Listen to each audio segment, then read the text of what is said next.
I was unfairly bullied by my boss at the branch office to which I had been transferred. I was blamed for someone else's mistake and even had coffee splashed on me.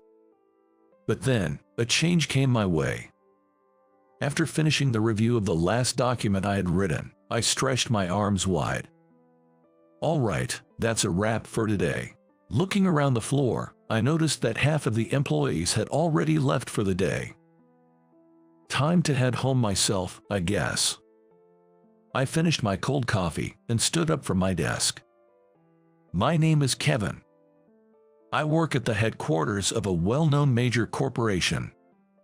By now, I guess I'm considered to have mid-level tenure. Not to boast, but I didn't attend a prestigious university, and I'm not particularly smart. Furthermore, I'm awkward and somewhat clumsy.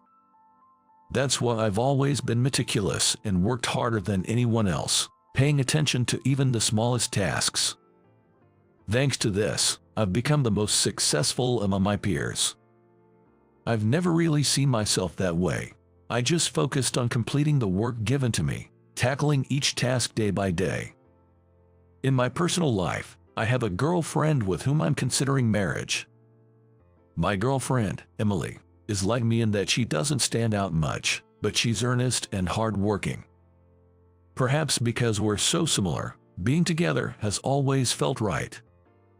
Everything was going smoothly. I believed I could continue to live happily like this. Forever, just like that. Kevin, can I talk to you for a minute? Just as it was nearing lunchtime, I was called by my boss, Will. Yes, what is it? I'm sorry for the sudden request, but I don't remember how I got home. After talking with Will, I couldn't even recall the work I did. It was a complete shock. An order to transfer to a regional branch. Such a transfer order coming out of nowhere at this strange timing. I might not realize it, but perhaps I made some mistake. In other words, a demotion. I thought I had been working hard, but maybe I made a significant mistake somewhere. A mistake serious enough to impact a company. I didn't have the courage to verify it. I was afraid to face it and risk getting fired. No use dwelling on it, let's do our best, I told myself as I packed my things. I'm Kevin, transferred from headquarters. Nice to meet you. On my first day, my new boss, Max, looked me over with a smirk, saying, "Ah, so you're the guy, Kevin, huh?" I involuntarily shuddered at Max's off-putting demeanor. "Kevin, please use this desk over here." A young-looking female employee guided me to my desk. I slowly looked over the floor. Aside from Max, everyone else seemed like kind-hearted employees. That only made Max's unsettling presence stand out even more. Ah, I have to deal with this guy as my boss now. Just the thought made my stomach churn. "Hey, Kevin." Max began calling me over for every little thing, constantly complaining and grumbling. Max started yelling about problems that were unrelated to me, leading one of the colleagues, fed up, to intervene and clarify, "That's not Kevin's fault. He wasn't responsible for those documents." Then Max turned to me with a contemptuous look and remarked, "Oh, quite the ladies' man, aren't you? Already got the women defending you." It was at that moment I truly felt anger boiling within me. "Don't worry about it, Kevin. Will is just envious because you're from headquarters, and a seasoned employee confided in me." I have known that transfers from headquarters often face this kind of underhanded harassment. I used to regard male jealousy as more contemptible than female jealousy, as if it were someone else's issue. Hey, if you're encountering such hostility, maybe you should consider leaving. I found myself venting to Emily during our conversation. That's not an option. I'm concerned. I fear the stress might take a toll on Kev, Emily voiced, her tone laced with worry. It's all right, but if this continues, leaving might be on the table, so don't fret too much, I reassured Emily, and myself too. In an environment where a superior unjustly targets their staff based on personal biases, The outcome is often predictable. Something is bound to happen if I go. But the thought of running away here is also frustrating. It feels like losing to Max. Just thinking about how he would act if I quit makes my blood boil. If I'm going to quit, I might as well give him a piece of my mind first. I made up my mind, determined not to lose to someone like him. The reason for my transfer remained a mystery. However, I was determined not to succumb to despair or abandon my duties. Then Max challenged, "Hey, can you secure this deal?" His probing look was evident. "Show us what you're made of, Kevin," Max taunted, his sneer deeply unsettling. "Understood. I'll give it my best shot." Regaining my composure, I contacted the client to schedule the business meeting. As I methodically tackled my tasks, I thought I caught a glimpse of Max's displeased expression, but I dismissed the thought and focused on my work. The following day, I arrived at the client's location at the appointed time. However, I was met with an unexpected response at the reception. "You've missed your scheduled time," they informed me. That seemed impossible.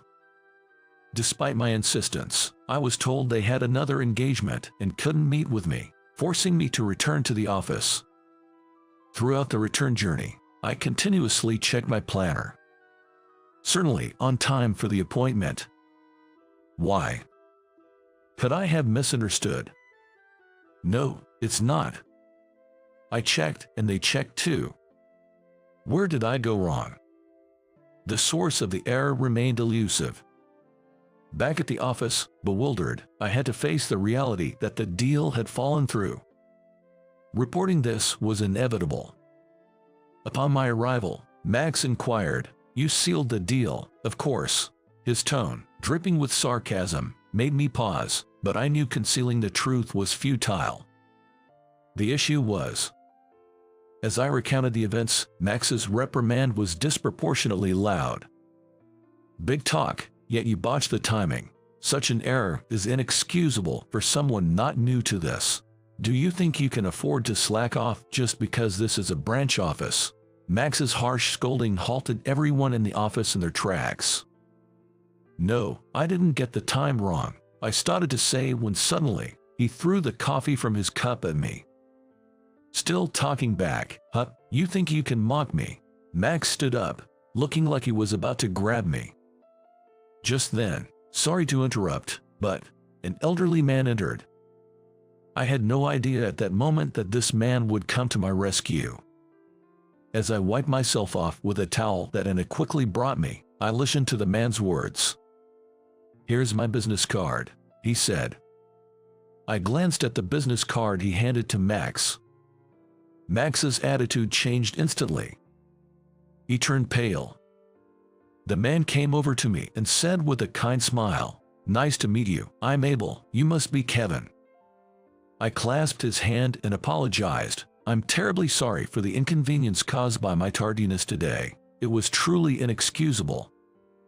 "Please, don't worry. The change in time was my request. I thought my staff had informed your boss, Max." As he said this, President Abel gave Max a sharp look. Max, with a barely audible voice, looked down.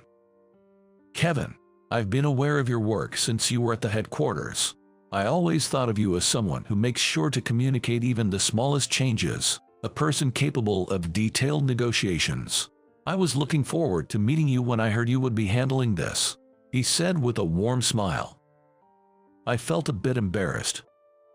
"Max, what is this about? It seems Kevin wasn't aware of the time change. Is this some sort of harassment against Kevin, who came from the headquarters to cause inconvenience to the company just to harass someone? What were you thinking?" President Abel questioned Max in a calm yet firm tone. "No, I didn't mean to. I just forgot to pass on the message." At Max's words, everyone in the room looked up. "So, you're saying you blamed me for your own communication error?" I asked, barely able to get the words out. Max, still looking down, didn't respond. While everyone was focused on Max, President Abel said, "Kevin, if it's all right with you, I would like to have a word again, lightening the tense atmosphere. Later, I was given another chance to present, and I was more pleased about getting time from President Abel than the outcome itself. Feeling lighter on my way back to the office, I received a call from President Abel himself, offering me a job. Yes, I exclaimed without thinking. Catching myself, I quickly looked around. It was a relief. A huge relief. That was all I could think of. I didn't care if my reputation suffered. I could always work hard again. But I didn't want to be the reason the company suffered due to my mistakes. It was truly a relief.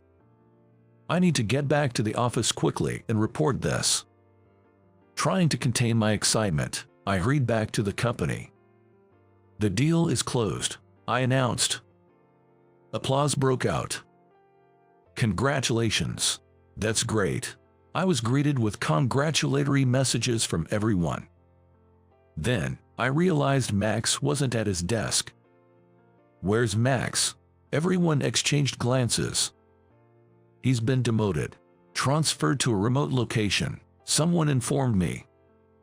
I was surprised. When you anger President Abel, this is the inevitable outcome. Everyone was talking, chuckling wryly. Anna was appointed as Max's successor. Quiet and unassuming, she always had a knack for supporting everyone subtly. I later found out that she couldn't get promoted due to Max's presence. Max's demotion was heavily influenced by President Abel's decision. Realizing the magnitude of President Abel's influence, I shuddered at the thought of what could have happened if I had been wrongly accused of missing the appointment. Being favored by someone as influential as President Abel means you're really exceptional, Kevin, Anna said with a gentle smile. Feeling somewhat embarrassed, I just smiled and shrugged it off. After a day full of events, I collapsed onto my bed, and before I knew it, it was morning. Last night sure was eventful. Sipping my coffee, I found myself muttering involuntarily. As I arrived at the office, I immediately noticed the distinctly calm atmosphere, a stark contrast to what had been before. When the leadership changes, the atmosphere changes too. Lost in these thoughts, I received a phone call. It was Will, my supervisor, from the time I was at the headquarters. "How about coming back here soon?" he asked. It was during a lunch break when I called him back that I first learned the truth. It turned out I wasn't demoted. Instead, I was transferred to gain experience in regional operations, deemed necessary for my future at the company. "You are considered a promising talent for the future," Will said. I thought I had been demoted for messing something up. Feeling deflated and speaking in a drained voice, I heard Will apologize. Sorry, I couldn't really go into details. My bad." I didn't miss the laughter in his voice as he said that. "When can you return?" he asked. I hesitated for a moment. "Can I have some time, please?" I asked. It wasn't a demotion. That was a huge relief for me. Sure, I had the desire to return to the headquarters. If I went back now, I'd probably get a promotion. But for some reason, I couldn't genuinely feel happy about it. The headquarters, in a way, must always be in a state of perfection. It's that kind of place. I believe striving for that is something to be proud of. But what about the branch office where I am now? What's the situation there?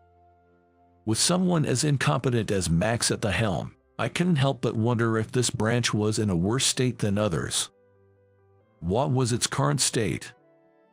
Driven by an irresistible urge, I hastily emailed a colleague at the headquarters. Sure enough, I skimmed through the list attached to the email. Our branch was close to the bottom among all branches. I had heard that soon after my transfer, Max had forced out employees who were more competent and likely to advance, to protect his own position. Indeed, Max's responsibility for putting his own pride ahead of the company's benefit was significant. but I also thought it problematic that the headquarters had been completely oblivious to such a state of affairs. The next day, I confided everything to Will. The fact that not a single capable employee was left. That the headquarters had been unaware of this until now. As someone who came from the headquarters and was supposed to return, I couldn't leave the branch in this condition. I wanted one more year. Could I not return to the headquarters after setting a clear path forward in that year? I knew I was being presumptuous. If the headquarters had written off this branch, they would tell me to come back immediately. It was a sort of gamble. "Can you give me some time? I'll talk to the higher-ups," Will said. "Please, and thank you." After hanging up, I let out a small sigh. 1 year, that's all. After a year, you are coming back to the headquarters. That's final, he said. 2 days later, Will called me. "Thank you so much." Right after hanging up, I went straight to Anna. "There's something I need to discuss with you." Anna was incredible from that moment on. She listened earnestly to what I had to say and asked me to work hard together. The next morning, she laid out the current situation of our branch to all employees without sugarcoating anything, and even disclosed that I had postponed my return to the headquarters for a year to try and turn things around. As the discussion progressed, I noticed the sparkle returning to everyone's eyes. Initially, they all had the look of dead fish in their eyes. Just coming to the office and leaving at closing time. That was all. That's why our performance never improved, and we were just barely surviving. After the morning assembly, some started revising documents. Others came up with proposals for clients. Some contacted previously rejected clients to secure business deals. Everyone began to take the initiative in whatever they could do. Seeing everyone like this was how it used to be in the beginning, Anna said nostalgically. "Yeah, everyone lost their motivation after that Max came," said Olivia, Anna's colleague, with a bitter expression. Anna later confided in me that when Olivia was young, she was very beautiful, and Max had been persistently pursuing her. But when Olivia got married, he started harassing her, yet the strong-willed Olivia decided, "I won't be defeated by someone like him," and stayed out of sheer stubbornness. "There's nothing stronger than a woman who's made up her mind," Anna said with a wry smile. "So, you are coming back soon, huh?" About 3 months before the promised day, when I was finally going to return to the headquarters, I told Emily. I thought Emily would understand, but it's natural to want me back sooner if there's a chance. Being told that by Emily was tough for me too. That's why I had been hiding it, feeling guilty. "Isn't there anything left for you to do there?" I was taken aback by the unexpected question. Why? Because of Kev. You can't just abandon them and go to a safe place for yourself, can you? Emily seemed to see right through me. I've done everything I could. Now it's up to everyone who's left to keep up the effort, I replied with a weary voice. Right, you've got 3 months left. Give it your best, she said with a smile. Despite my being so selfish, the fact that Emily could forgive me with a smile made me deeply respect her. This past year, I stayed and worked hard, even at the cost of making Emily feel lonely. Soon, the results of that effort will be revealed. It could go either way. There's no way it'll turn out badly. It can't be worse than before, Emily assured me. Even so, the anticipation made my heart race. If the results of the big show at the head office and the results of staying behind are inconsequential, the higher everyone's expectations are for the branch office and for me, the more scared I am when I can't produce results beyond my expectations. Sometimes, you just have to face things head-on, Olivia said over coffee.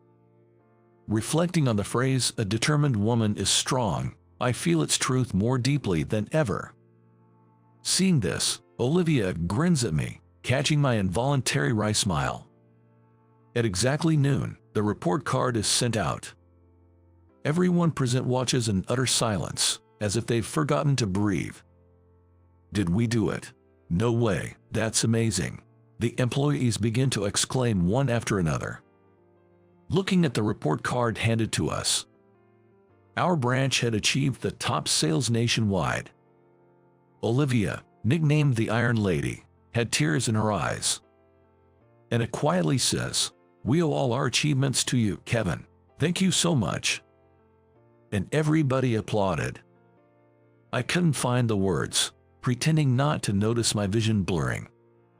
Soon after, I returned to the headquarters and was promoted 2 levels. I even checked with Will, wondering if there was some mistake. He just laughed, saying, "You've earned it with your achievements." Every time I met with the higher-ups, they would invariably say, "You've done well," but envy started to show among my peers. It's inevitable when you get promoted. I was comforted by many, but it took quite some time to get used to it. If you work hard, there will always be someone watching over you. You must never give up, my wife Emily says happily. I truly believe that. If you earnestly persevere in what you believe is right, there will eventually come a day when your efforts are rewarded. Just like it was for someone like me, whose only merit was being serious.